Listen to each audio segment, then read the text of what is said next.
So today I'll be discussing the overall topic of film, so more in specific camera angles. So I've chosen to discuss camera angles as my lesson for a year 9 to 10 age group, although it could be tailored for any year levels below or above. So I've chosen camera angles within the cinematography sector of filmmaking. The reason for teaching this skill exclusively is to engage students with not only the technical aspect, such as learning new skills that could help them with their video editing later on, make it more conscious and more effective, but it also assists them with much more knowledge to be able to discuss within a film analysis essay. So my activity will be run across a lesson. I'll discuss prior knowledge as well as things that you could do in the future. So to begin with, I would open the class with a discussion about what they already know in regards to filmmaking in general. So mise-en-scène, lighting, etc. Prior to this, we would have already explored scenes within mise-en-scène, such as settings, props, lightings, performance, and composition. So I would make a conscious effort to be able to differentiate mise-en-scène to cinematography. So what I would expect to hear is that mise-en-scène refers to what's placed in front of the camera, whereas cinematography is concerned with the recording elements within a shot. And we would briefly skim over framing, shot size, shot duration, and why this is important. So after having a discussion for about 10 or 15 minutes, we would then move on to camera movements.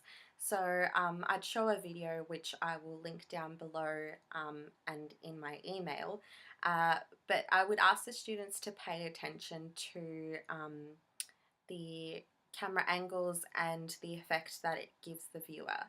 So the video is just a series of iconic film moments in The Matrix or The Lord of the Rings, etc. And so after watching that video, we'd be able to have a discussion relating to all the different camera angles and how they have an effect. So for this lesson, I've created a worksheet. It looks a little bit like, just bring it a bit closer. It has the camera angles, an explanation, and the effect that it has. And as you can see, I've deliberately left out particular spots so that the students will be able to fill that out. And also, obviously, these would be a little larger. There would be more room for the students to add other ones. So the task that I would present to the students would be to take this worksheet and some sort of digital device to record on, and they could obviously go off into, I would prefer it to be a group activity, but it could also be an individual activity as well with a smaller classroom. So the first camera angle that I've got here is bird's eye. I've got an explanation. So the angle where the camera is directly overhead looking down at the top of the subject, and I've got an effect and I've left that blank. I'll leave a link for this down below as well, and I'll also attach this to the email so you can have a more thorough look at it. So what this would allow the students to do is to experiment with different camera angles, as well as understanding what the effect is, what produces the effect. We could also relate this back to what kinds of movies use these particular camera angles.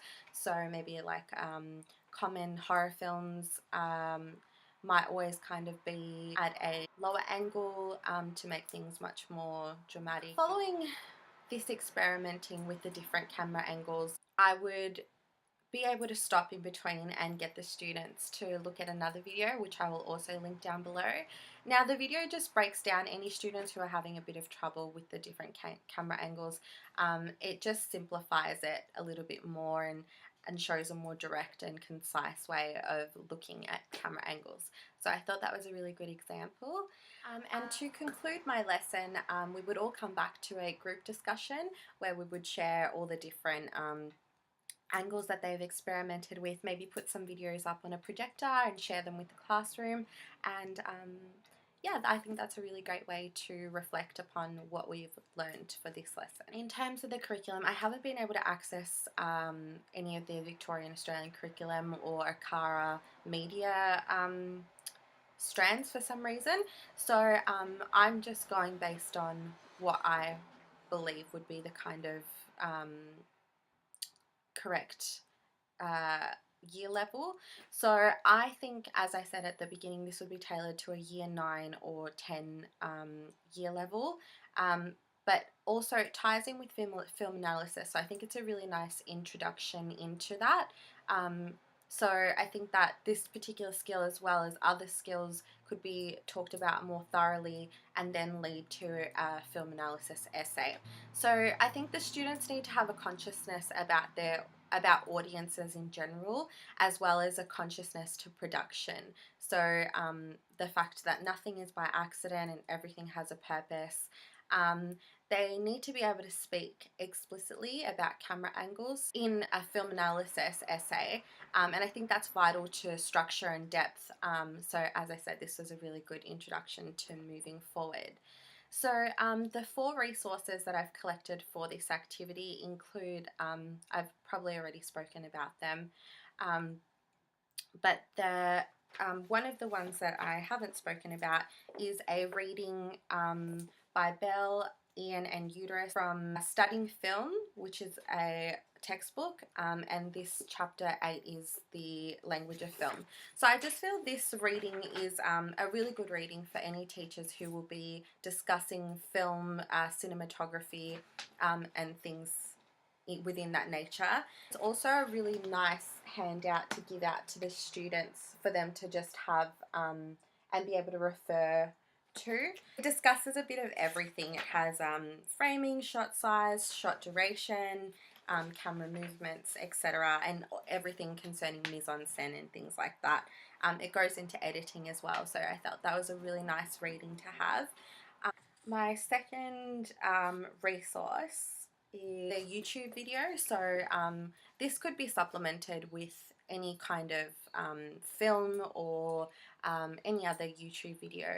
It's just something so that you can discuss the different camera angles and the effect that they have. So I thought common ones might be scenes from Hitchcock films such as Psycho, or The Sound of Music, the camera angle where it goes wide out, or The Bodyguard, which is that iconic scene at the very end. So I thought that all of those might be a supplement to my YouTube video. And then the second video that I had, which is from a education website from the UK. So I thought it was a really nice, just a quick video that you could show if anyone was having any difficulty.